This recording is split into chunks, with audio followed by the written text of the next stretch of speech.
నెల్లూరు అయ్యప్ప గుడి cross road దగ్గర wine shop లో ముగ్గురు దుండగులు దోపిడీకి ప్రయత్నించారు. అడ్డుకున్న వారిపై కత్తులతో దాడి చేశారు. దుండగుల దాడిలో ఒకరు మృతి చెందగా వాచ్ మ్యాన్ కు తీవ్ర గాయాలయ్యాయి. ఇదే విషయంపై మరింత సమాచారాన్ని మా ప్రతినిధి విజయ్ అందిస్తారు. విజయ్, వైన్ షాప్ లో దోపిడీ ప్రయత్నానికి సంబంధించి వివరాలేంటి?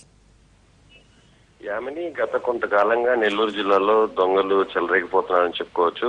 ముఖ్యంగా తమిళనాడు అదేవిధంగా నెల్లూరు జిల్లా సరిహద్దు ప్రాంతాల్లో ఇటీవల కాలంలో లారీల మీద దోపిడీలు చేసినటువంటి దొంగలు ఇవాళ సాక్షాత్తు నెల్లూరు అంటే police station, Baidava Nagar police station కి పక్కనే ఉన్నటువంటి ఒక వైన్ షాప్ లోకి చొరబడి అక్కడ దోపిడీకి ప్రయత్నించారు. నిన్న రాత్రి సరిగ్గా 1 గంట సమయంలో 4 వ్యక్తులు అయ్యప్పగుడి సెంటర్ సమీపంలో ఉన్నటువంటి చింతాలమ్మ వైన్ షాప్ లోకి ప్రవేశించి అప్పటికే అక్కడ ఉన్నటువంటి స్థానికంగా ఉన్నటువంటి ఒక వ్యక్తితో పాటు అదేవిధంగా వాచ్మెన్ ఉన్న మరో వ్యక్తి మీద కూడా రాడ్లతోనూ కత్తులతోనూ దాడి చేయడం జరిగింది. అయితే అప్పటికే షాప్ లో నిద్రిస్తున్నటువంటి మరో వ్యక్తి మీద కూడా దాడి చేసే ప్రయత్నం చేసినప్పటికి కూడా అతను తప్పించుకున్నాడు.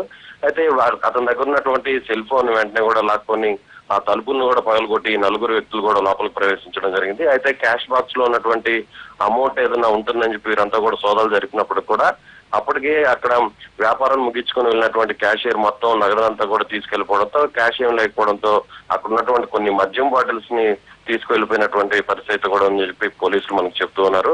అయితే ఈ చొరబడినటువంటి 4 వ్యక్తులు అక్కడ అప్పటికే నిద్రిస్తున్నటువంటి శ్రీనివాసరావు అనేటువంటి గుంటూరు జిల్లాకు సంబంధించినటువంటి ఓ వ్యక్తి అక్కడ చికెన్ షాప్ పెట్టుకొని అక్కడ అతను వ్యాపారం సాగిస్తున్నటువంటి పరిస్థితి ఉంది. అతను రాత్రి అక్కడే నిద్రిస్తుండడంతో అతని మీద కూడా వాళ్ళు అటాక్ చేయడంతో అతను అక్కడికక్కడే చనిపోవడం జరిగింది. మరొక వ్యక్తి షాప్ లో నిద్రిస్తున్నటువంటి వాచ్మెన్ ఉన్నటువంటి చంద్రయ్య మీద కూడా దాడి చేయడంతో చంద్రయ్య పరిస్థితి ప్రస్తుతం విషమంగా ఉంది. అతను హాస్పిటల్లో ట్రీట్మెంట్ చేసుకుంటున్నారు. అయితే ప్రస్తుతం ఉన్నటువంటి అధికారులు పోలీసులు చెప్తున్నటువంటి పరిస్థితి ప్రకారం ఈ 4 వ్యక్తులు కూడా అక్కడ ఉన్నటువంటి గాయపడ్డ వ్యక్తి ఇచ్చినటువంటి సమాచారం మేరకు వారంతా కూడా హిందీ మాట్లాడుతున్నారు. కాబట్టి వీళ్ళు బయట రాష్ట్రానికి సంబంధించినటువంటి దొంగలుగా ముఠాగా మేము అనుమానిస్తున్నాం. అయితే సీసీటీవీ ఫుటేజ్ ఇచ్చేటువంటి ఆధారాలను బట్టి వాళ్ళు ఎవరు ఎక్కడి నుంచి వచ్చారు, వాళ్ళు పాత నేరస్తులా లేదనేటువంటి విషయాలను కూడా మేము దర్యాప్తు చేస్తున్నామని చెప్పి పోలీసులు చెప్తారు. అయితే ఏదేమైనా కానీ సీసీటీవీ ఫుటేజ్ బట్టి ఆ దొంగల వివరాలు కూడా మనకు తెలిసే అవకాశం కూడా ఉంది.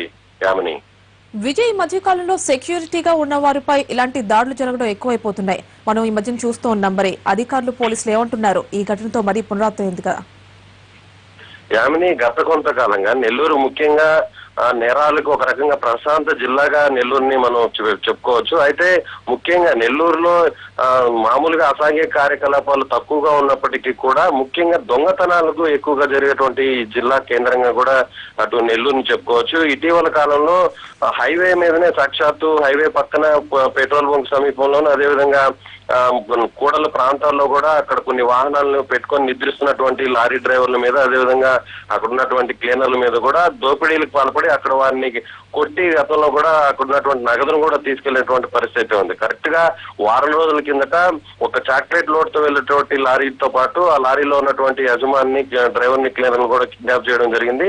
అక్కడ వాళ్ళిద్దరు కూడా కళ్ళకు గంతులు తట్టి మార్గ మధ్యంలోనే వారిద్దరిని కూడా విడిపించడం జరిగింది. అదేవిధంగా మరొక లోడ్ తో వెళ్తున్నటువంటి మరొక లారీని కూడా అదేవిధంగా హైజాక్ చేసినటువంటి పరిస్థితి ఉంది. మొత్తం మీద నెల్లూరు జిల్లాలో ఇటీవల కాలంలో దొంగతనాలు ఎక్కువైనటువంటి పరిస్థితి మాత్రం ఖచ్చితంగా చెప్పుకోవచ్చు.